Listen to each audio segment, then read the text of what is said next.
Hi guys, Evette Rose here, and welcome to Ask Evette episode. And today we have a question about what is the psychosomatics of hidradenitis suppurativa.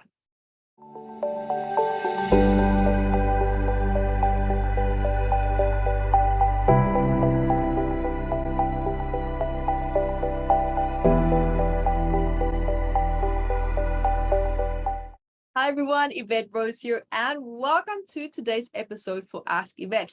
Guys, just quickly remember to subscribe, stay up to date. I also have really awesome events coming up and really great discounts coming towards your way as well if you choose to accept this awesome mission towards a really wonderful healing journey that you can start if you choose to.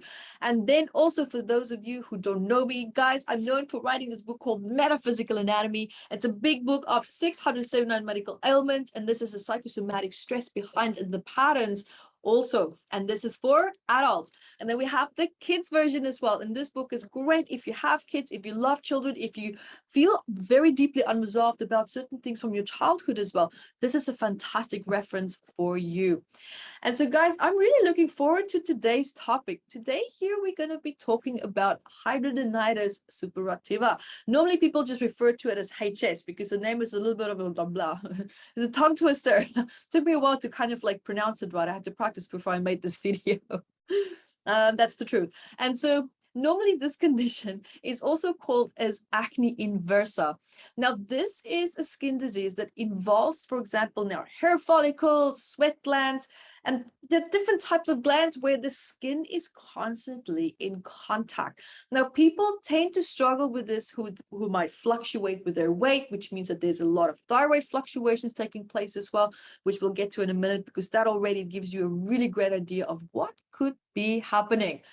Here, when I look at the deeper psychosomatics, before we get to the thyroid aspect, I've noticed and seen patterns with people who have this condition that their values in relationship to self-love, self-care has been neglected.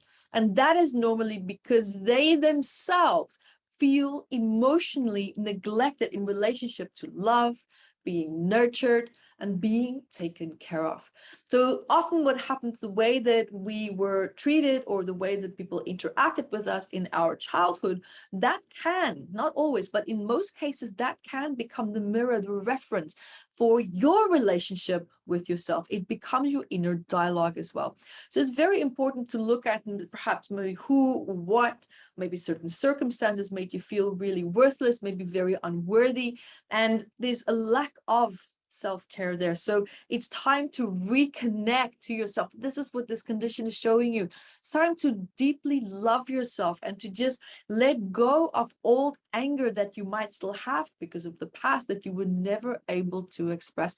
And normally this is anger in relationship to people that you might have felt should have protected you, but you feel betrayed by them. There's a lot of betrayal trauma, a lot of betrayal stress that is now also being held in the emotional body as well. And it's time to let that go, because there's a deep part and deep pattern here also where people started to feel responsible, meaning if you have this condition, maybe you started to feel very responsible for other people's happiness, for their well-being, because if you did make them happy, maybe you were able to get the emotional connection from them, even if it was just briefly, but you were able to get what you wanted and needed from them. But it was not enough to give you that healthy connection of what a connection should feel like, never mind your connection even with yourself.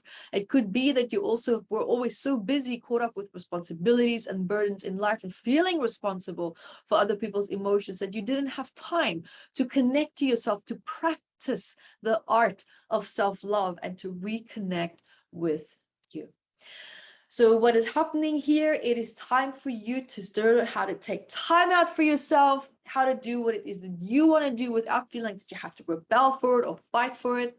It's time for you now to thrive, and to thrive with happiness, and not to feel stuck in that place of old suppressed anger anymore, because that anger is now just an echo. It is a remnant, like a old part of you that is still being kept alive through the subconscious mind.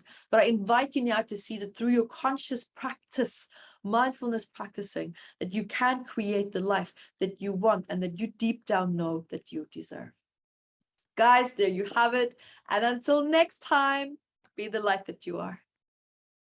Thank you guys for joining me here. And also remember to subscribe to our math membership website. You can check out so much more. There's so many free healing courses there as well. Go to evetterose.com, see all the free masterclasses and events that we have coming up.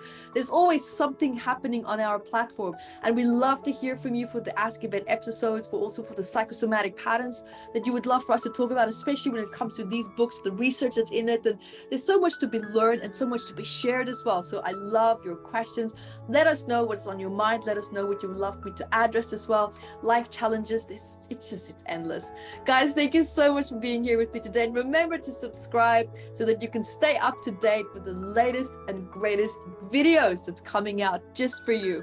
Until next time, be the light that you are.